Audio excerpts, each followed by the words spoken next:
Good evening, ladies and gentlemen. We'd like to go ahead and get started, so if we could have you grab some seats, that would be helpful.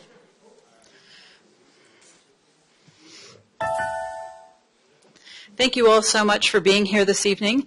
This evening is the Planning for Economic and Fiscal Health Workshop. This is hosted by the Truckee Meadows Regional Planning Agency and is part of a technical assistance grant that we won from Smart Growth America last year. It's funded by the United States Environmental Protection Agency, and we were one of 22 communities last year to actually win this award, so we're very excited to have won the award. We're excited to have with us today Roger Millar and Chris Zimmerman, and I'd like to give you a little bit of a background on them as soon as I chat a little bit more about the workshop. So tonight's workshop aims to lay the groundwork for TMRPA to examine different development models for the Truckee Meadows region with the ultimate goal of providing information to decision makers about alternative development patterns and their impact on the region's fiscal sustainability. I have to say we had a chance to preview Chris's presentation earlier today, and there's some really compelling, thoughtful pieces in it, and I'm really excited to be able to be part of bringing it to you here. Roger Millar is a Vice President with Smart Growth America. He's a Director of the Smart Growth America's Leadership Council, which provides technical assistance to a variety of states and cities. He's the Director of the National Complete Streets Coalition as well, and he has 35 years of experience in the public and private sector in planning. And his last position there would have been Planning Director at Missoula, Montana. So we have Roger. And also Chris Zimmerman. He's Vice President for Economic Development for Smart Growth America in Washington, D.C. Mr. Zimmerman is an elected official with Arlington County, Virginia. An economist by training, for the past 2 decades, he's been intimately involved in planning, development, and transportation policies in one of the most dynamic communities in America. For nearly 18 years, he's acted as a member of the Arlington County Board. Arlington is an urban municipality of 26 square miles and more than 200,000 residents in the heart of the National Capital Region. The way this evening will work is Roger will provide us with a small presentation. Chris will provide us with a presentation. We'll open things up for questions and answers. We want to be mindful of your time, so we're looking to be here for about an hour, and we're looking forward to your participation. So thank you so much for being here. Roger? Thank you very much, and thank you all for coming tonight. My name is, again, Roger Millar. I'm a Vice President with Smart Growth America. I head up our technical assistance functions, including this EPA grant-funded program. The Environmental Protection Agency has a small office of sustainable communities that does some work in the smart growth arena.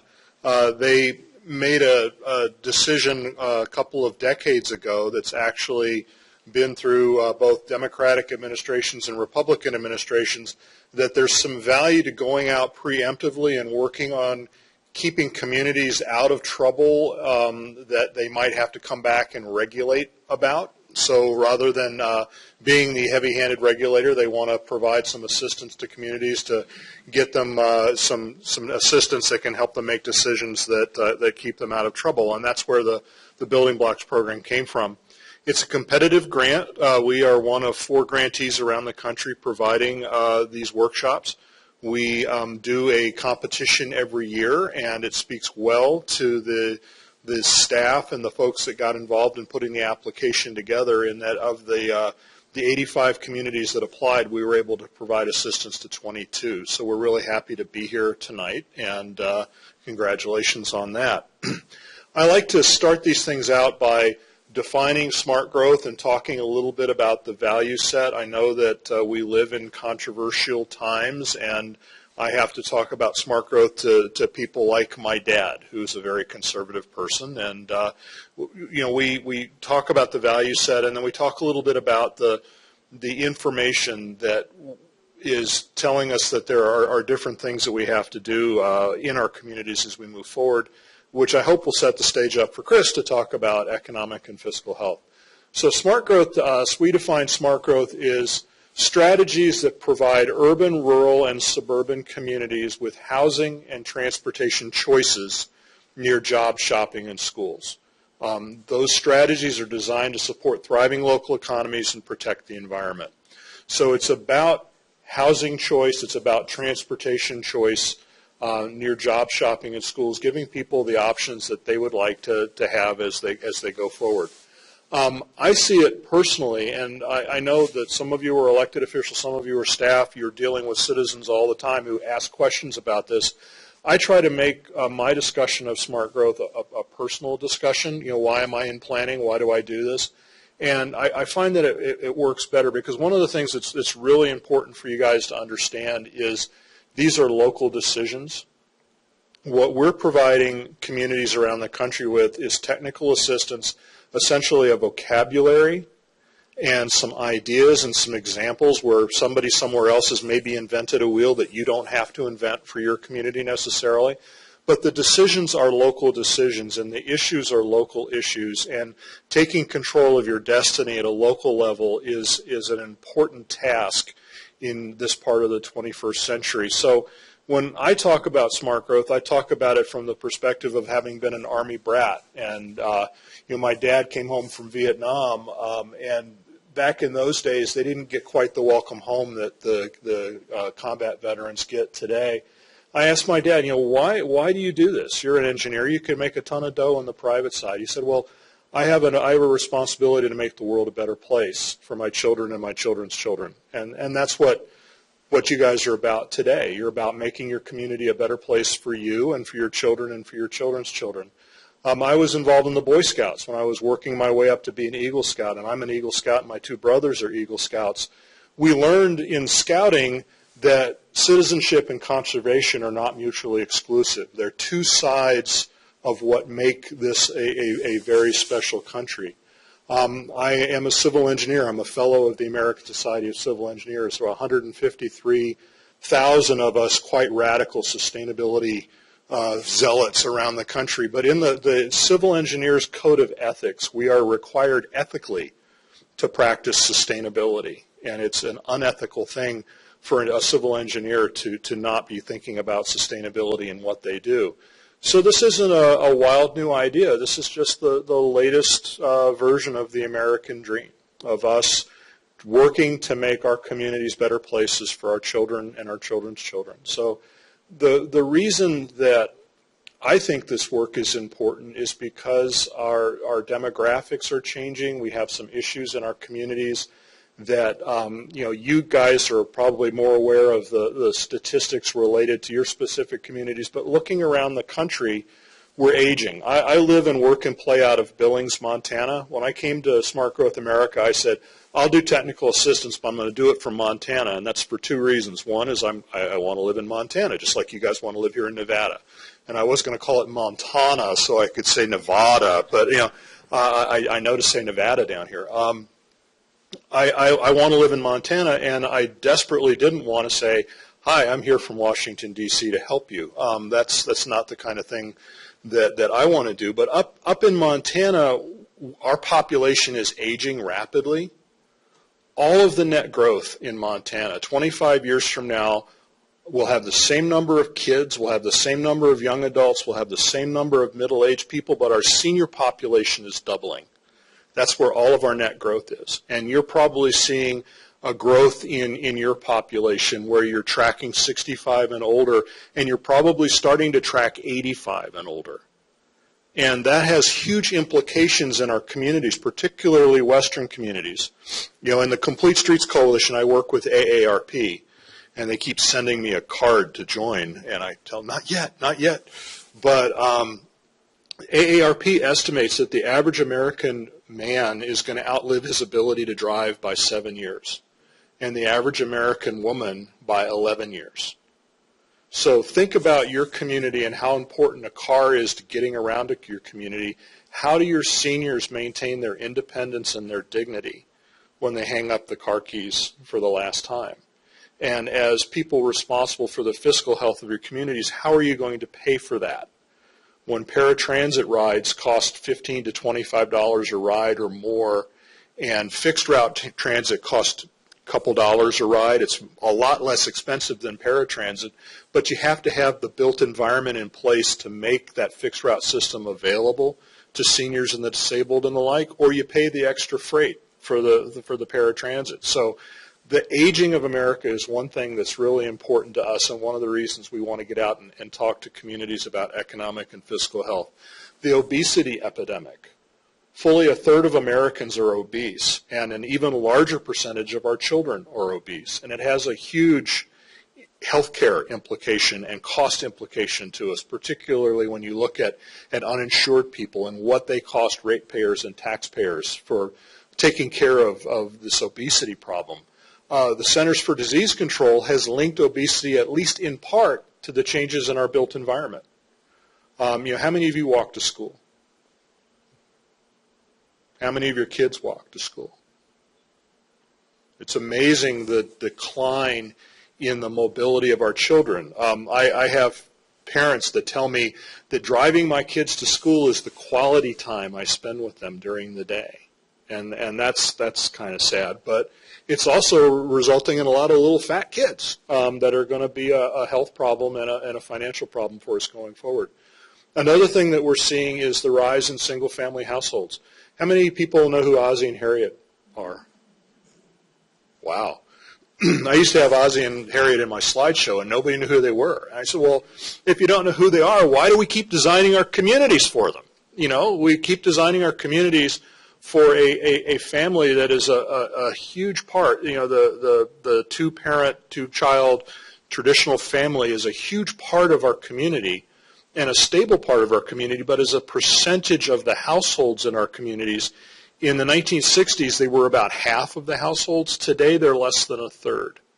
And there are actually, if not now, then in the very near future, there are going to be more households in America where there are people living alone than there will be households with children in them. And it's because we're living longer, because we're making different lifestyle choices and the like. But what that means is the housing stock that we have may not serve the change in the household size. We have a need for more small lot single family housing. We have a need for more townhomes and the like. But in the United States today, we have an excess supply of large lot, that's over 7,000 square foot, large lot single family homes. We have more of them than we need. And those homes are going to transition into something different. And the last thing that we're looking at is the disparity between the increase and the rise in the cost of housing and the increase in income. State by state around the country, we see incomes, the recent economic downturn really took a toll on everybody. But, when incomes are going up, they're not going up as fast as the cost of housing. And so people are looking for different solutions. So one of the reasons that I left the private sector, got back into the public sector, and ultimately into the not-for-profit world is because I have children, and I don't want my little boy to grow up to be old, fat, broken, alone. I want him to live in a world that is at least as good as the world that my parents handed over to me. And so that's what this is all about. I'm going to stop there and introduce Chris. You heard a little bit about him. I'm really, really excited to be working with Chris in this new role. I actually met him a few years ago when he was my client when I was doing the streetcar in Columbia Pike. So now we're peers, and who knows, maybe someday he'll work for me. But anyway, Chris is got a great experience set and a great show and is a great resource. I'm looking forward to his presentation and to your questions. Chris? Thanks, Roger. Well, thank you.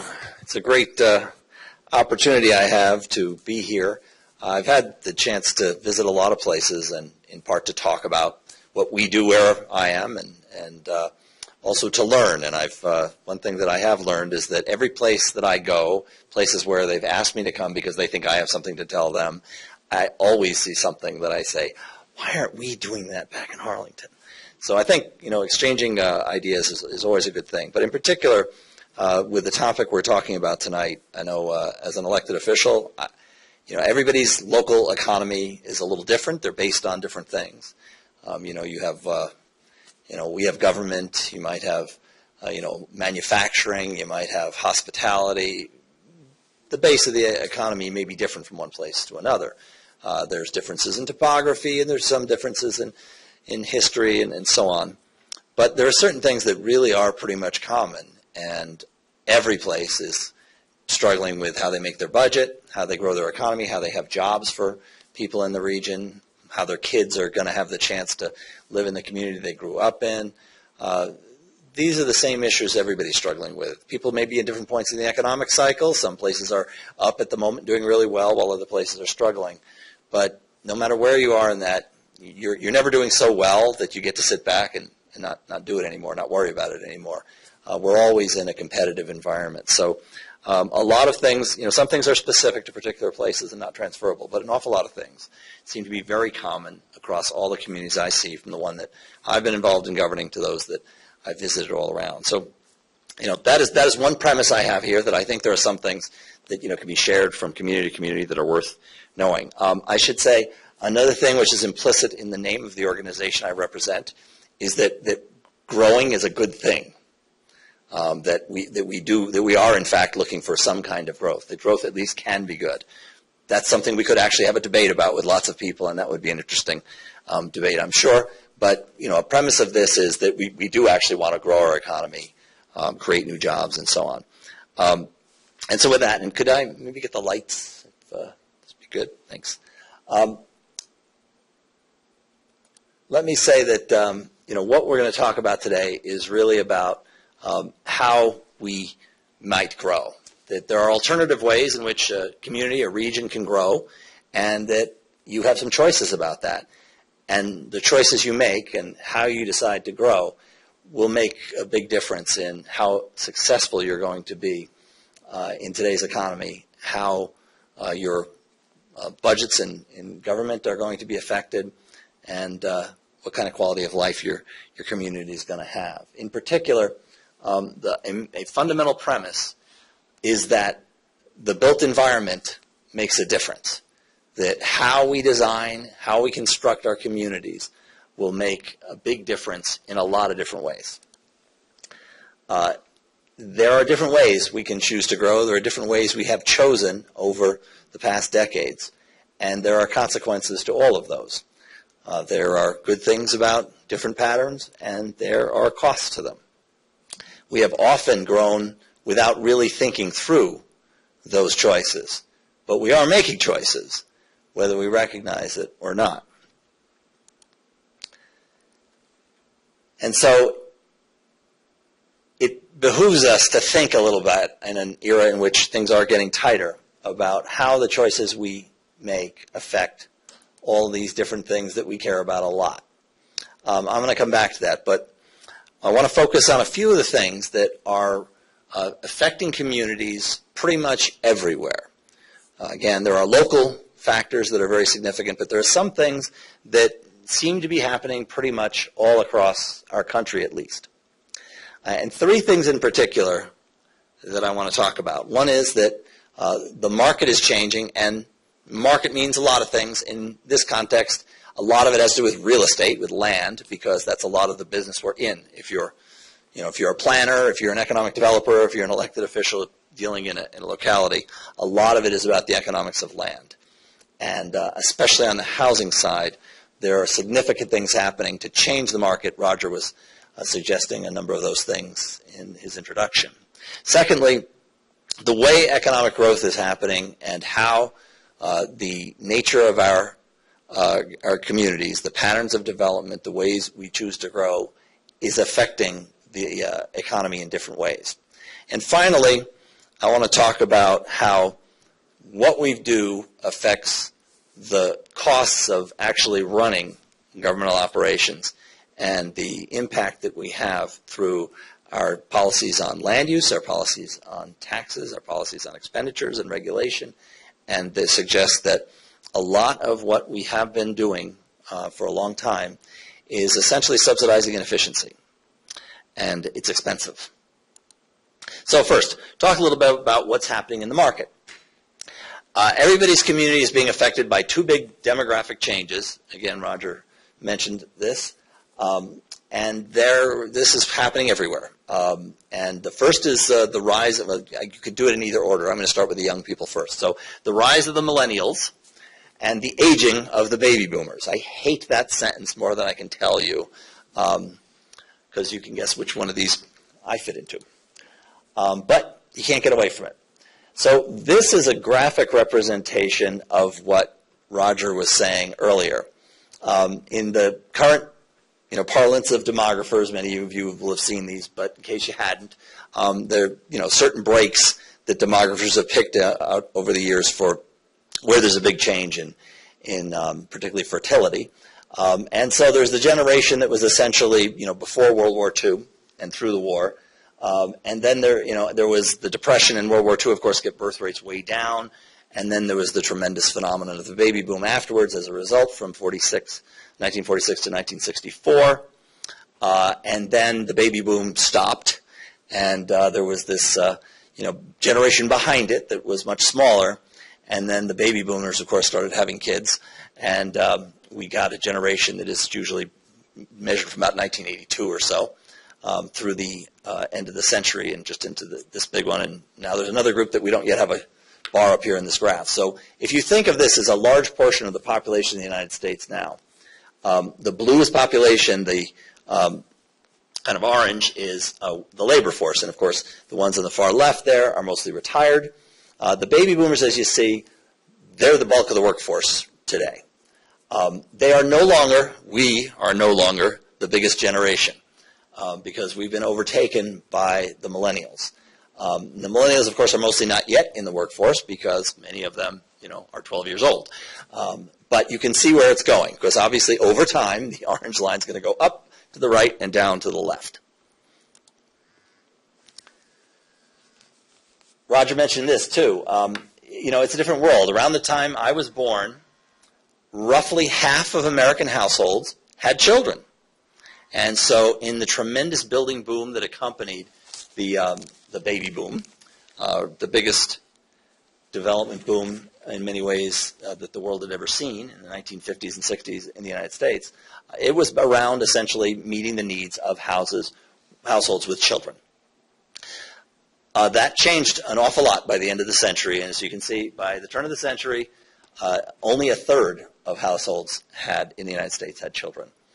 And projecting forward to, the next, it's getting closer. 2025 isn't that far off anymore, is it now? Another dozen years or so. As you can see, we're headed down towards where households with children are going to be a little more than a quarter of the population. So that is pretty significant when you think about a housing stock that is mostly built in a different time. Now, what's happening in part as a result of that, of course, is that the different generations have different preferences for all kinds of reasons, and of course with technology and various other things, what people want is not necessarily exactly what they used to want. More and more on the real estate side, it doesn't matter where you look in the country, you're seeing over and over again the kind of search for a place that whereas in the earlier boom that we had and the rise of the baby boom, it was very much about a house and what's in the house. And now people are more and more focused, especially younger folks, on what's going to be outside it. More and more people are clearly indicating in surveys when they're asked, more significantly in dollars when they spend them, that they want walkable communities. That what is described as the ideal community is something that has changed. And again, national surveys done, this is by the National Association of Realtors, 77% of Americans want pedestrian-friendly features. 88% place more value on the quality of the neighborhood than the size of the home. That would not have been said a generation ago. Especially this is true, again, among this younger generation. When surveyed, 47% of them would prefer to live in a city or a suburb with a mix of houses, shops, and business. 40% would prefer a rural or small town. 12% would say they would prefer a suburban neighborhood with houses only. That's a really small number considering that that's mostly what we've been building for 50 years. And then there are, again, us older folks and getting older folks, and they say they want to be able to stay in the communities they've been living in. So what that means is we need a range of housing choices. It isn't one thing. There are a variety of different kind of places and different types of housing choices that people want to have. So here's the thing. So there'll still be people that want single-family houses. There'll still be people that want that, suburban tract house. I'm perfectly happy with it. There will be people who want a variety of other things. But because we've been building one type so disproportionately, we have a market that's now imbalanced. So what this shows is that the large lot home is heavily supplied in the United States. The demand that is projected going forward, say to 2025, is slightly less than the supply we have built today. So when we look at net new units needed, we're going to be short on attached homes. We're going to be short on small lot homes. We're going to be oversupplied in large lot homes. And you can already see the effect of that in many parts of the country and what's happened to the housing market. My region is particularly showing the effects of this demographic fact. Millennials are interesting in the ways that they are different than, say, my generation was and the one before me, in that they don't go get a job and follow the job the same way we were often raised to expect to do. They decide where they want to live, and then they figure out how to have a job there. Of all college-educated 25 to 34-year-olds, according to the last census, 64% of them looked for a job after they'd picked where they wanted to be. And they're not nearly as interested in cars as I was when I was 16. I know when I was 16, I wanted that driver's license as fast as I could get it. All the money I saved was going to buying a car, and everything I was going to do with my friends had to do with building the car. My son wanted to build a computer, and did. And my kids weren't so keen about getting driver's license. My 21-year-old daughter still doesn't have a driver's license. This is apparently a nationwide phenomenon. From 2001 to 2009, the average annual driving, BMT, vehicle miles traveled, by people in the age group 16 to 34 dropped 23%. I mean, up until 2000, almost everything in the United States about driving in any group you measured was going up. Everybody drove more. Younger people, men, women, not anymore. 26%, apparently my kids, not entirely unusual, 26% lacked a driver's license in 2010, which is up from 2000, which is up from 1990. And of course, then there's those of us who will decide we're done driving for all kinds of reasons. And in fact, it turns out that older people are learning to use other means, and even increasing their bicycle riding. So really everybody's driving less, and again, the data's been showing this for a few years. A few years back, it wasn't really clear. It seemed like it looked like it. Now, you can pretty well see a trend. The red line there is gross domestic product, and so you can kind of follow the economy. You can see the dip from the recession and some recovery. The blue line is vehicle miles traveled, and basically we haven't had net growth in driving in 8 years. Again, completely unprecedented since the advent of the automobile. We want transportation choices. And essentially that's what particularly younger people are looking for in picking a place. It's one of the things they want to know, that there are alternatives. So a question for all of us as we're governing our communities, planning our communities, trying to find ways to grow business is, how are we going to meet the needs of these two very significant demographics that whose choices are driving the economy and therefore affecting the competitiveness of each of our communities. So I said things are changing, and what drives economic growth is not necessarily what we always used to think it was. There are a lot of different things, of course, that are involved, and I've just thrown a bunch of them up there, and they're all important in different ways.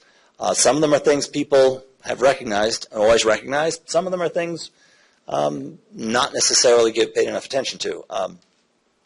Education and a skilled workforce is always important, but of course, if you need a skilled workforce, you've got to be able to attract them. What do they want? Well, that's where things like quality of place come in. There are a number of ways that people analyze business and job growth, and this is just one, one of many pronouncements, but you'll hear this a lot. A lot of the job growth that you get, no matter what, you're obsessed with attracting somebody from somewhere else. We want that big corporate, entity to come in here, and there's a certain amount that you have to do, but most of the job growth turns out to be from existing businesses in a community. The kind of business we're doing, of course, is different, and again, it's a buzzword, but networking is really a large part of what the growth in the economy is about, and so proximity winds up mattering. That is somewhat counterintuitive in ways because, lots of people can work in a lot of different places, but interaction is very important, and that winds up, even in an era in which we have more and more capability to do things electronically, it turns out we want to be in places, and we do want to see people face to face.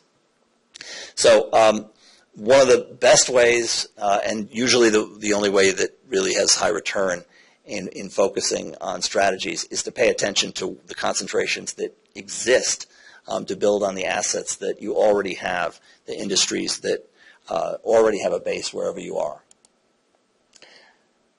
There are a lot of buzzwords thrown around, and to some degree they're marketing and journalism, but the creative economy, the knowledge economy, the innovation economy, whatever you call it, it does reflect clearly a change in what is driving business in the modern economy. Some people look at it. We had an agricultural economy in the United States for the first century and a half.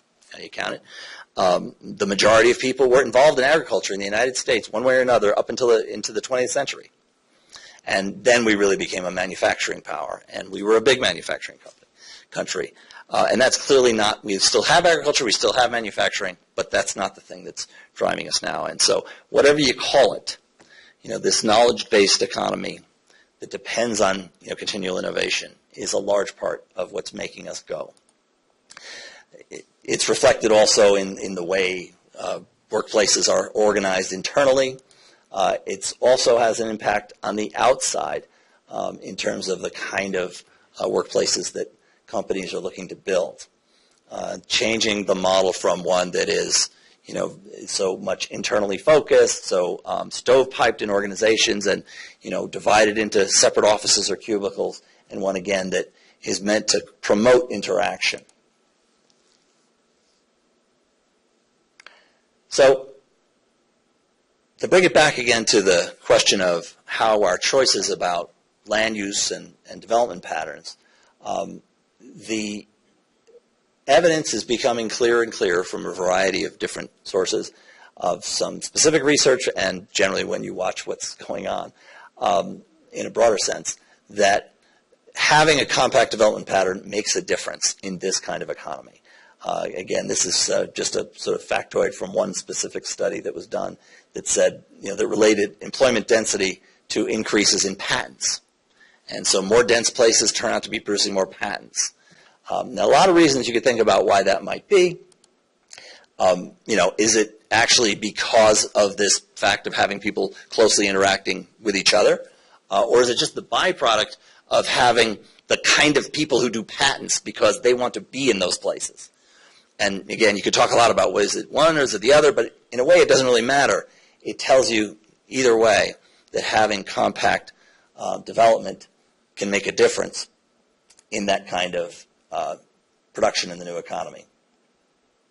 And more businesses are reacting to these changes that are going on, and they're deciding to do that with their location decisions. They're choosing to relocate suburban offices to downtown locations.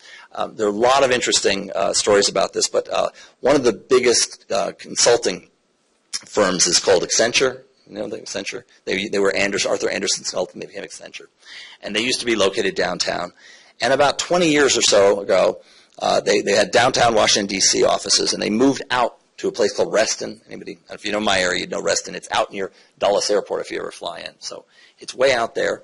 And new suburban location. Everybody was moving out, so they moved out there, and they had a beautiful building.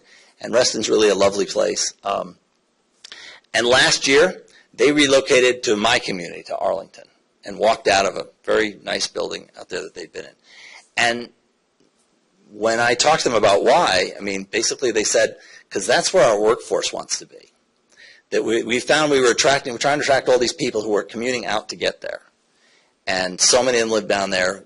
We moved out here because that's where our people wanted to be when we moved out here. And now they want to be there. Now, again, as I said, a lot of research is being done. This is work done by one of our colleagues.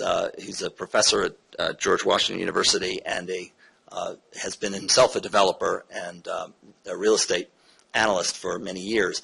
And a couple of years ago, he started looking at metropolitan areas, beginning with our area, did the first one in the Washington, D.C. area, looking at the rise of these places, not only the downtowns, but places all around in suburbia that were starting to create walkable environments, either because they had an old downtown that sort of could be revitalized, or creating completely new walkable communities.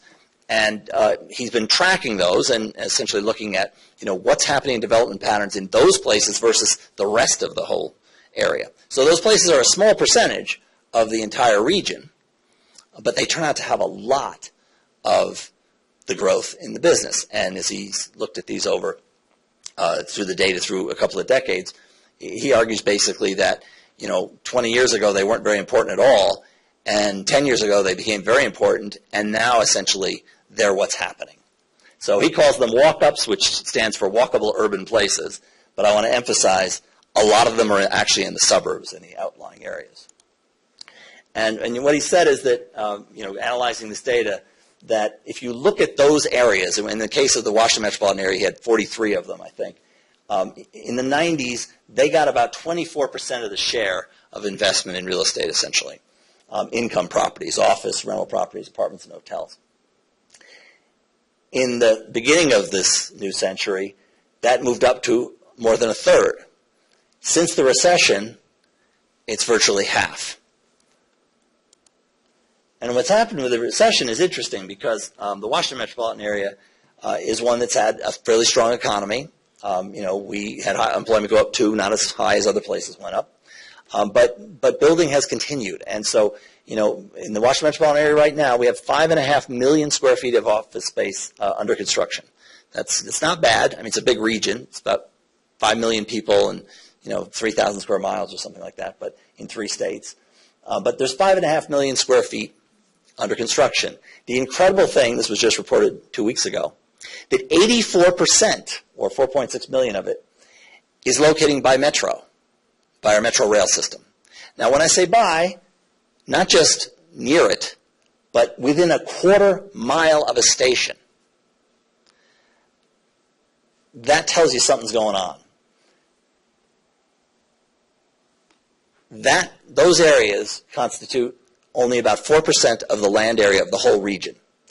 They now have 28% of the region's real estate value within half a mile of them. And within a quarter mile of them is where 84% of the development is going right now. That tells you something's going on. So Lineberger went to Atlanta and just earlier this month released a study on that. He did Washington, D.C., and we said, well, Washington, D.C., they got the government, and, they got a very stable economy and all that kind of thing. They're not really like other places. So he went to Atlanta, which everybody said was, that's the emblematic sprawl metropolitan area. Completely car dependent, spread out all over the place, growing endlessly until the growth ended. He's done similar analysis, and essentially what he says is that sprawl in Atlanta is over, that there isn't a market to build it, and that the same pattern that he saw in the Washington area is happening in Atlanta. They're not as far along that path as we are, but basically they're where we were a few years back. So again, in those walkable urban, those walkable places that he identifies, which there aren't quite as many of as there are in the Washington area, 13% of the investment went there in the 90s. It went up to 26%, doubling, in other words, in the early part of this century. And again, since the recession, it's reached 60%. More and more all around the country, there is clearly a price premium for walkable places. There are a number of different studies that have been released fairly recently that are looking at this. This one here, which was done for CEO for Cities, says 4,000 to 34,000 more in home sales prices. There was something I saw just last week, a study being done that says nationally, anybody here know what Walk Score is? Okay, so there's a website. If you don't know it, you need to go look it up, walkscore.com, and you can plug in any address where you are, any place you're interested in, and it gives a number that's on a 100 scale. It basically tells you how much stuff there is within walking distance of wherever that is. So, a really walkable place will be, more than 50. It would be 60, 70. If you're, in middle Manhattan, you're, 90 to 100. If you're out in, a far out, country place, you might have a very low number. And the communities vary. And so this one study says that a walk score point is worth a premium of about $850 on a house. So 10 more points on walk score would be $8,500 and so on. The premium seems to be higher in certain places. And in the Washington area, for instance, Lineberger says that there's about a 90 cents a square foot premium for each walk score point for commercial property. There's similar statistics, a little lower for apartments and retail, and something like $18 a foot for sale when you correlate these. And again, this is happening, in different ways to different degrees, more and more. But basically, walkable places are commanding a price premium. Same thing on the commercial side. Again, the National Association of Realtors, they keep surveying people. People keep telling them what they want more and more is places that they can walk to, shops, to restaurants, to businesses, to jobs near their home, or at least have a short commute. On the commercial side, again, the shopping places that are doing well are essentially those. This picture in the lower right, which you probably can't see, says, now leasing, because it's an empty, dead shopping center in the Washington area, actually. But every place in America has something that looks like that, that's empty, that used to do a lot of business. So what this comes down to is that all of us who are trying to grow our local economies are competing with a lot of other people, and we're competing over the development of place, of unique places people actually want to be, places that, have some sense of being authentic, that there's a there. And they don't have to be Manhattan. They don't have to be Washington, D.C. There are a lot of these places that are smaller communities that have that same thing going for them and that are doing better as a result. So land use, how we craft our communities, how we shape the built environment, is a large part of a successful economic development strategy in this century with what's going on now.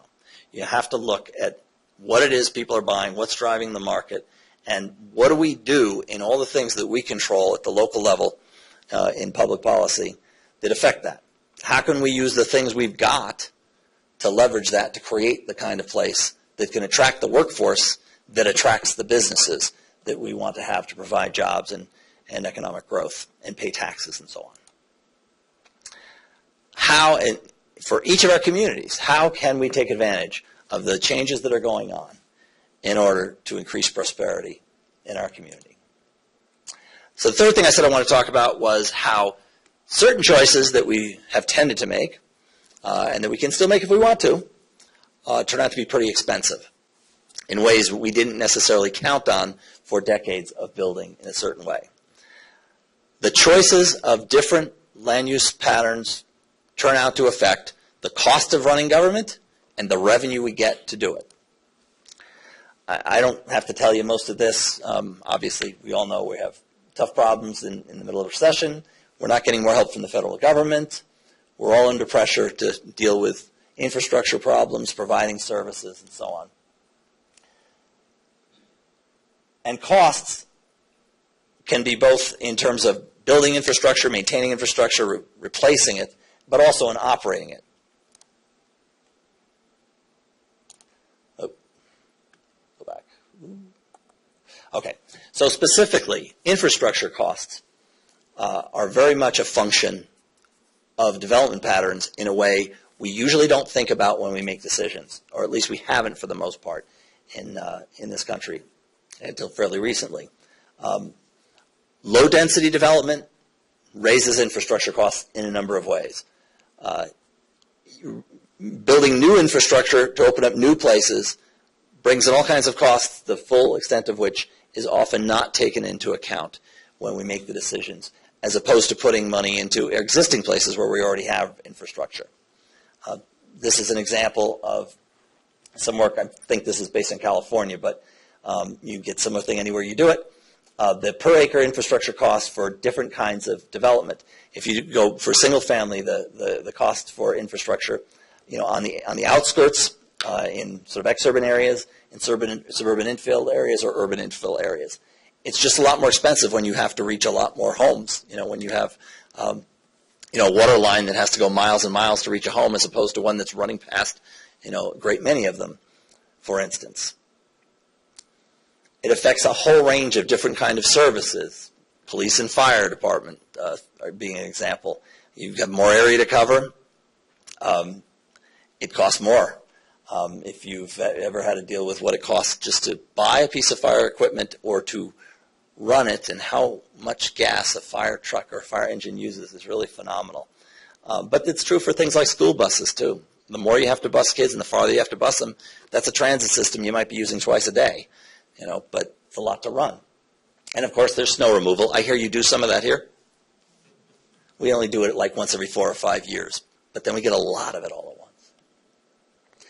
So just as an example of some of the work that's been done on this, looking at fire stations, this is one study that was done in Charlotte, North Carolina, and they looked at a number of stations, and you can see here's 2 examples. The one in the middle there, right downtown, if you can see the blow up, I don't know if you can see, it's a place with a fairly tight, dense neighborhood of a network of gridded streets, whereas the one out there on the fringe, 31, is in the typical suburban road pattern where you're dependent on arterials, and there's a lot of the houses are very spread out and so on. And when they looked at the cost of those, well, guess what? And they looked at across all the different stations, but have highlighted these. You see that the annualized per capita life cycle cost for Station 2, the one in town, all the way on the left, is a whole lot less than for Station 31. Similarly, if you look, and you can see what's driving a lot of the costs, the households served, much higher for the one that's in town and lower for the one that's all the way out there.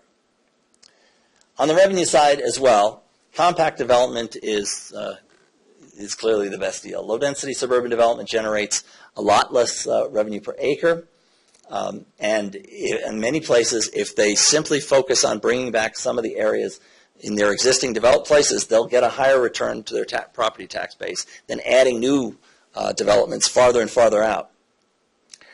On the revenue side, again, this is from the California study. If you look at the revenues generated, this is for the most part going to be from property tax. Fringe development, not very high. Urban development, much more so. Here's a study that was done in Raleigh, North Carolina, municipal property tax yield on a per acre basis. If you look all the way on the left, that's the per acre tax being generated by a Walmart. Walmart, a lot of business, right? Well, the store has a lot of business, but when you look at how much land it actually takes up, there's a whole lot of parking lot that isn't generating very much of anything. On the other hand, a 6-story mixed-use building in town doesn't take up a lot of space, but it's generating a lot of value. So again, they did this across a range of different types of uses. And then this was a graphic way they showed it, where the projecting up darker colors like the blue there, shows that a large part of their tax revenue is being generated in a few places that are basically the densest part of the community. And then there's my community, which is Arlington, Virginia, 26 square miles across the Potomac River from D.C. The key thing here is we have these metro transit station areas is basically where we decided to put our development. So we have a lot of development. We have about 40 million square feet of office space, so it's a big downtown. But 90% of it is in those gray areas you see right around the stations. And that's about 10% of the land of our little county. It generates about half the taxes for my budget. That means the other 90%, which is where most of the single-family homeowners live in, has a pretty good deal. And this is kind of showing this is basically my bragging slide for back home. So these are the communities in Northern Virginia, the major ones. My community of Arlington, Alexandria, which is the city next to us. Fairfax County is a big county with 400 square miles, 1 million people. Fairfax City is a little place. Loudoun and Prince William are big counties. And the main thing to see here is who has the lowest tax rate. And we've consistently been lower than everybody else. There's some other communities that put in there that have even higher tax rates. Now, of course, that's because the people in my community elect brilliant people to public office. But it's also because, and it's mostly because, of the choices that were made by people, many of them before I ever came along, who decided to develop in this way, to develop compact areas and to bring density to a small portion of the community, to focus it there, and to reduce both costs and to raise revenues. And we get the benefit. So I get to spend more on my school. Just in case you're wondering, I don't spend less than the rest of these people. If anything, we spend more by most measures than most of them. For instance, if you looked at school costs, which is a big thing, we pay more per pupil than any of these jurisdictions. We pay more for school teachers' salaries. We pay more for principals. I could go through a lot of things. But we're not small spenders.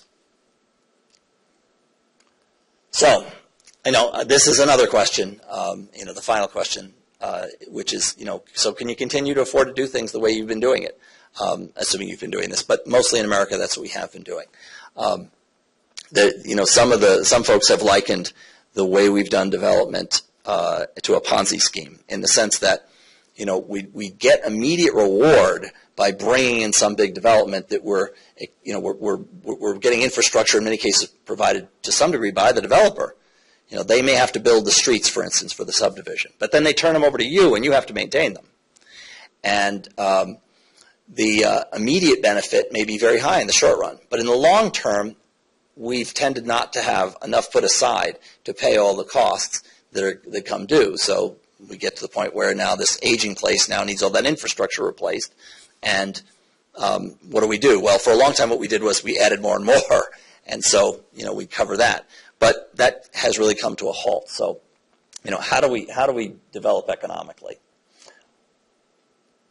So again, three big questions: how do you meet the needs of millennials and aging baby boomers in ways that will help the competitiveness of your community? How do you take advantage of these changes that are going on in the economy in order to generate prosperity in your community? And can you really continue to subsidize inefficient development patterns and miss out on the benefits that people are getting who are doing things differently? So that's what I have to tell you tonight, and I'll be happy to answer any questions you have. Thank you very much for listening.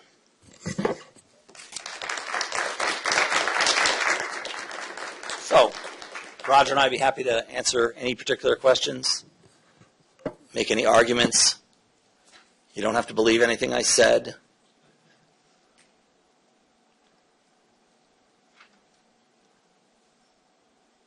We could argue amongst ourselves, but I'd love to hear if you have any questions. Oh, and we have two folks with microphones who are going to come around so that your question can be heard.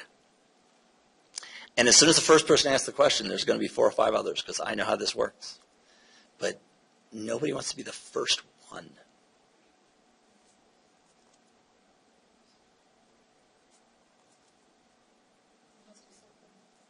What's that? I don't know. It's never that easy. So.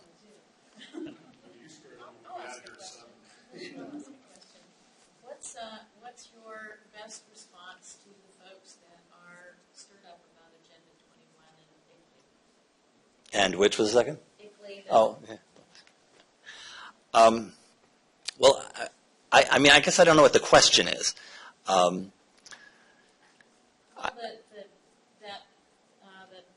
The words smart growth are an assault on American freedoms and private property. What's your best 2-minute response? So my 2-minute response is that the development patterns that we've had, what we've been doing basically, not traditional American development, because up until about 1950, we didn't do things this way.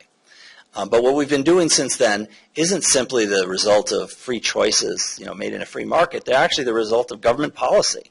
We've got sprawl and that kind of development pattern because we've regulated it, because we put in place, beginning mostly in the 1940s in most places in the country, zoning laws that made the traditional way of developing, the more compact forms, illegal in most places, because we created new rules for roads and the development of the roads, and subsidized them heavily. 90% of interstates and a lot of other highways subsidized by the federal government and then by the state government.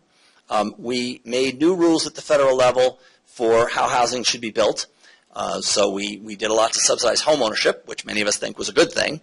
But the government didn't just say, we're going to help you be a homeowner. They also actually told people how to houses had to be built. From everything from public housing that was done for low-income people, to the single-family market, heavily influenced by regulations that were drawn up in Washington. And so, the situation we have now isn't one that just came about because it's what everybody wanted. I mean, some aspects of it clearly we did want, but it was not a free market that government just stepped back from. Actually, government was heavily involved in creating it in the first place. And so one of the biggest challenges, if you wanted to deal with this, and if you wanted to say, well, yeah, okay, I think I would like to do some more of this, traditional development, compact development, whatever you want to call it. The biggest challenge is, okay, in your town it might not be legal because the laws that have been in place, in most places replicated, the same zoning codes got sold all over the country, made it impossible to do. So the first thing you have to do is start looking at how you change your regulations. In many cases, it's really deregulating, allowing the market essentially to speak to you. And that's the final thing I'd say. I'm probably over 2 minutes, but if you look at the premiums that people are getting for development in center cities, in emerging smaller towns, and in new walkable places in suburban areas, you see the economics of it. You see that's where development is going. That is the market speaking to you. That's what it looks like when people freely choosing to spend their dollars are telling you this is what they want. And what's standing in the way, in many cases, are government regulations. So it seems to me they have the argument backwards. I just point out to people that vast international conspiracies are wonderful things to talk about, but we've got to deal with controlling our own destiny here at home in the local community. When you look at the United Nations, can it be capable of generating this vast, successful conspiracy when it hasn't ever been able to generate anything else? You can't be both incompetent and diabolically successful at the same time. But that's just, fine. The communities that are going to be controlled by outside interests are the communities that don't plan for the future that they want. The best way to predict the future is to invent it. That wasn't Karl Marx's Mein Kampf. That was, or another one I use is Paul Bear Bryant, the coach of the Alabama Crimson Tide. He said, have a plan. Most good teams have a plan. Stick to the plan. Most folks don't have a plan. That's why it's easy to beat most folks. So,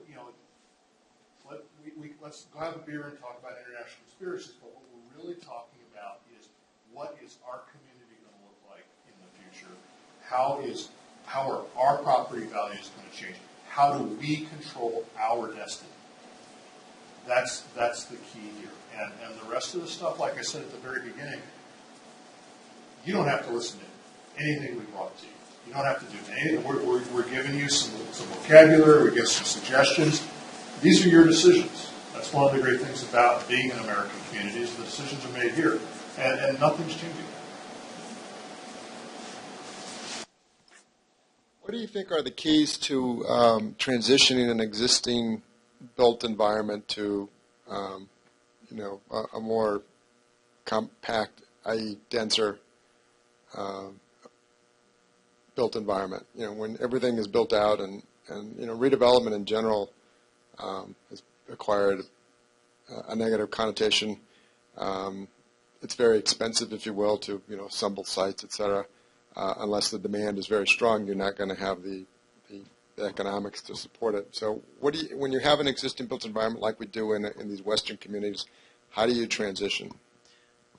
Well, so as you say, it's more difficult, it's more complex, right? Generally speaking, if you go out in a green field, it's relatively easy. That's probably because we've made it easier to do it that way, and we made it more complicated to do it in other places. So one of the things is to get the stuff out of the way as much as possible that makes it hard. Part of the reason people are doing it anyway is because the price premium is so high, so there's enough of a market, to make people go through this in a lot of places. But to some degree, we're requiring more of a premium because we've made it harder.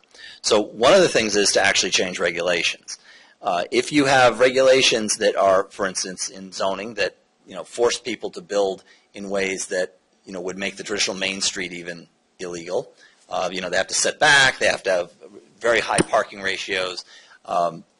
a lot of the things that are just part of every zoning code, and then the approval processes that are difficult. You're making it hard for somebody to do what you might want done. A lot of places have looked now at changing in a variety of ways, using different kinds of methods. There are a lot of ways to get around old zoning. One is to reform the zoning.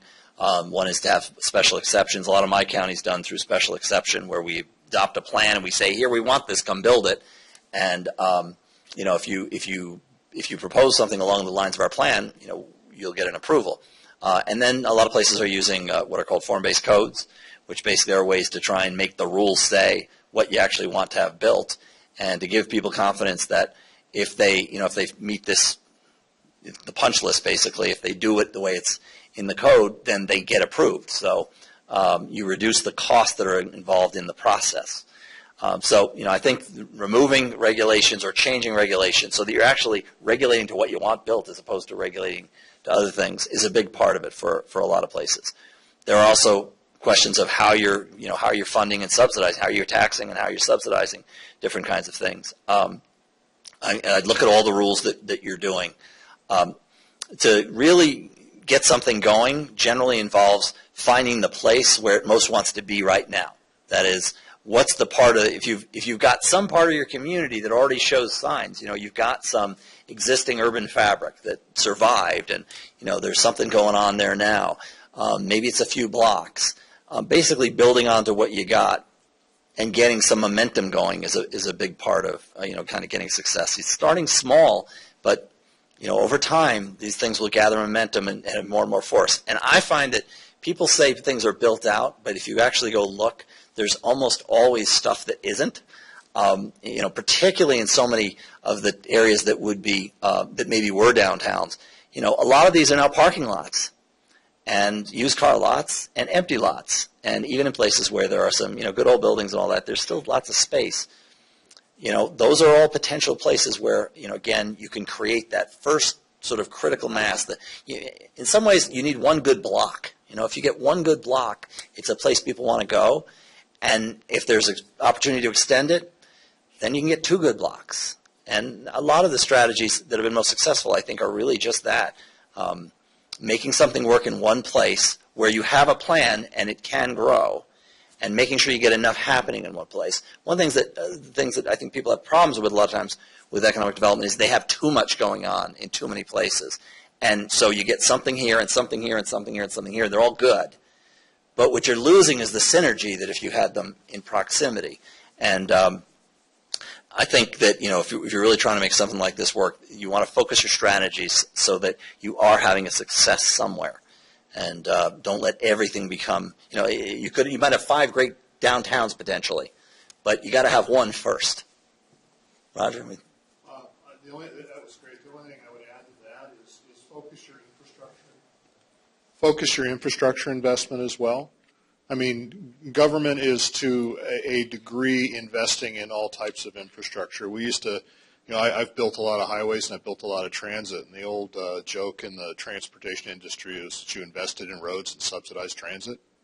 It's the same money. You're doing the same thing, but you're investing in roads and you're subsidizing transit. Invest in your downtown.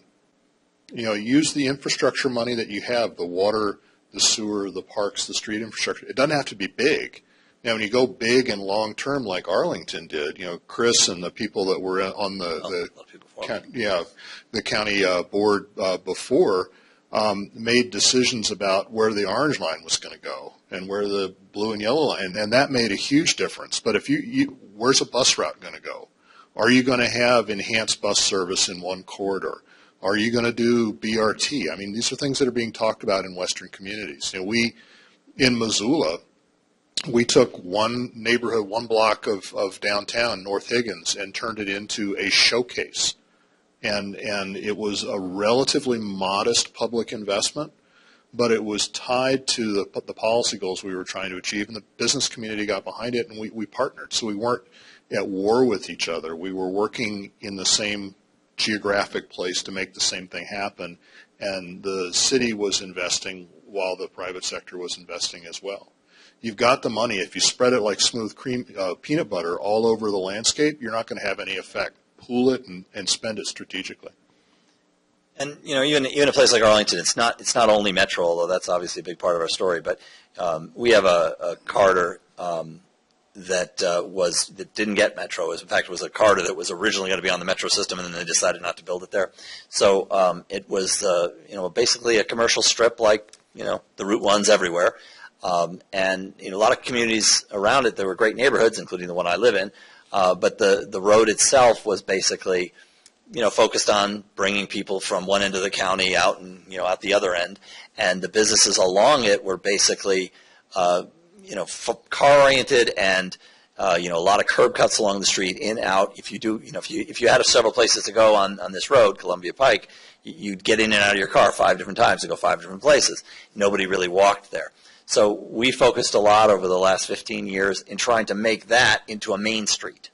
And not having the rail investment or anything like that. So we used a number of different strategies, but this form-based code approach was part of it to make it attractive for people to do development. And we knew it wasn't going to be like big downtown development, and we didn't really want it to be. But we wanted something with a little more density, but more of a modest size. So we wrote a code that did that. That says you can do 2-story buildings, 4-story buildings, 6-story buildings, not 26-story buildings like we have at a metro station, but sort of a more in-between kind of development.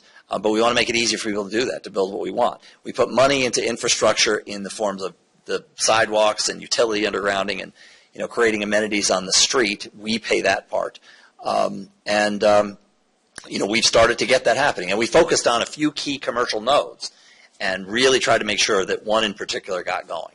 And so, even in the recession, because, of course, we got these plans in place and then the economy fell apart, but it was attractive enough that, we got a number of things going. And, we have that. And on that street now, there's still a lot more to be done in the next generation because it's 3.5 miles long. But in the core parts that we focused on, we already have now pedestrians every night out there, real pedestrians actually walking on the street, and new businesses and so on. And so, I think if you take a few of the strategies and target them to a place, you can have results. One more quick thing I'd add to that is working with the different communities within your community. One of the things when I lived in Portland, Oregon back in the 80s, the arts community was like the pilot. They would go to these blasted out places because they were cheap. And they would do the artist lofts and the shops and then the coffee shops that came together and the rest of that. And they became cool and people started to want to live there. They were the people that brought the development together. Another thing we've seen is with brew pubs. But those are, people think a bar, oh my goodness, a bar in the neighborhood. There are third places that people want to go. There are communities within your community, entrepreneurs within your community, that if you can get them to coalesce into a place and create a critical mass in a place. The Pearl District in Portland was an old warehouse district full of starving artists, and it became $5 billion in investment between 1994 and today once it took off. But it had to have a certain cachet, and the artists were the ones that did it. Of course, they're all gone now. They're off in a different place, and I'm following them because that's where the next one's going to be. What else?